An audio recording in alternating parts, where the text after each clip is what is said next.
Hello, Meg Smith here from The Hypnotic Dietitian. I've managed to find some reception, so hopefully it stays around. We are up at Lake Eppalock trying to fix our caravan before all the wet weather comes here again. So bear with me, it's not great service and hopefully it stays around. I was asked to write about plant-based diets and why they are good or beneficial. Oh, that's a bit better, isn't it? And while I agree that plant-based diets, everyone can benefit from having more plants in their diet, I don't agree with a one-size-fits-all approach for people's nutrition. So while I am happy to advocate for the benefits of the plant-based diet, I am not going to sit here and tell anybody that that is exactly what you should be eating, because I think that everybody needs to make the decisions for themselves. So obviously there's benefits. I still want to talk about why it's important and why I think everyone can benefit from a little bit from each of these particular diets that we hear about. So start off with what does plant-based mean? So does plant-based mean that you eat mainly plants and then some sort of animal products? Does it mean you only eat plant-based plant-based foods and nothing else? I think that particular term is even open to interpretation. So people come in to the clinic and they say, I want to eat a plant-based diet. First thing I ask is, what does that look like to you? What do you want to eat and what don't you want to eat? What are you going to restrict and what do we need to make sure that you're getting the right nutrition of in case you do restrict completely animal-based foods? So from that perspective, to me, my interpretation of a plant-based diet is basing your diet mainly on plants and then consuming animal-based products as you see fit, so as you feel like them, which is basically how I run my own nutrition, I guess. So plant-based is making sure that you're getting at least 5 serves of veggies, at least 2 serves of fruit, serves of nuts, and legumes, lentils, chickpeas, and then good quality grains. So like I've spoken about buckwheat, good quality whole grain rice, quinoa, teff is another one that I have been looking at as well. If you are basing your diet on those things and making sure, and then adding in other things for either flavour or nutrition, then that is technically a plant-based diet. It just depends on who you ask. So ask yourself, if you've heard that you should be eating plant-based for a particular reason, sorry, it's getting a bit warm here, ask yourself, what do you want out of that? Like, what's the goal? What's the ultimate outcome?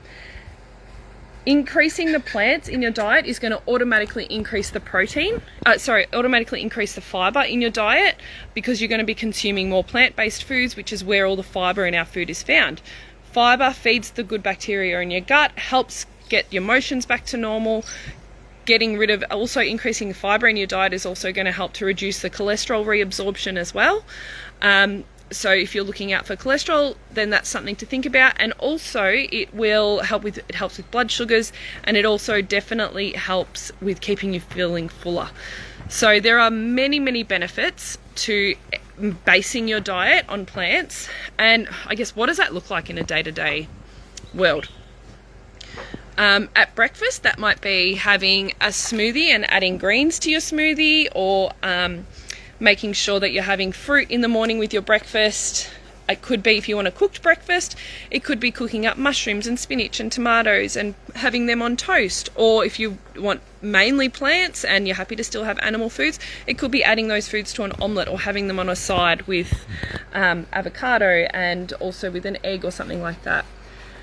At lunchtime, that might look like a salad with 4-bean mix, and then if you wanted to put that in a wrap, you could. If you wanted to stick with plant-based but also adding extra protein, then having a tin of tuna with a salad.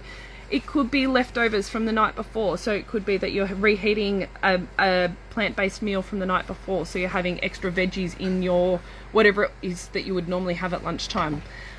Something I often recommend to people is roasting a whole lot of vegetables. So getting to the end of the week and roasting all your vegetables and then bringing them into salads. So having them cold with baby spinach and then drizzling olive oil and balsamic vinegar, and that's a really yummy way to include more veggies. It's not just a plain crunchy salad. Again, if you're being more lenient with how plant-based you are, then you could add things like a little bit of feta for flavor, but also adding things like walnuts as well for that extra crunch, and then the extra protein and fiber from those two.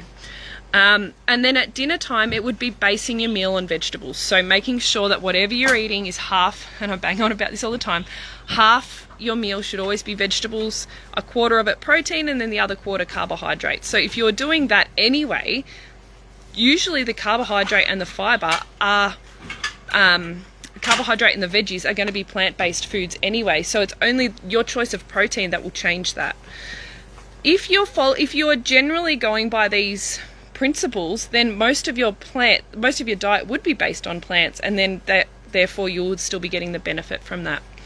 I think when we start to go a bit deeper on that, is there something detrimental to me in having things other than plants? So that's another question that you might want to ask yourself based on whether you want to go with an only plant-based diet, and if they are detrimental, what's detrimental about them and where have you found that information, and then how are you going to still get the nutrition that those foods may bring. So how are you still going to get your good sources of protein and iron and things like that if you're going to cut out those foods from your diet.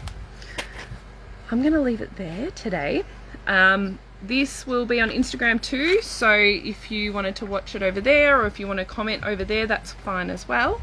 Any questions, I'd love to hear your thoughts or comments on this particular topic, because it is a controversial one, and there's definitely not one answer for every single person. It was very much an individual approach. All right, bye everyone.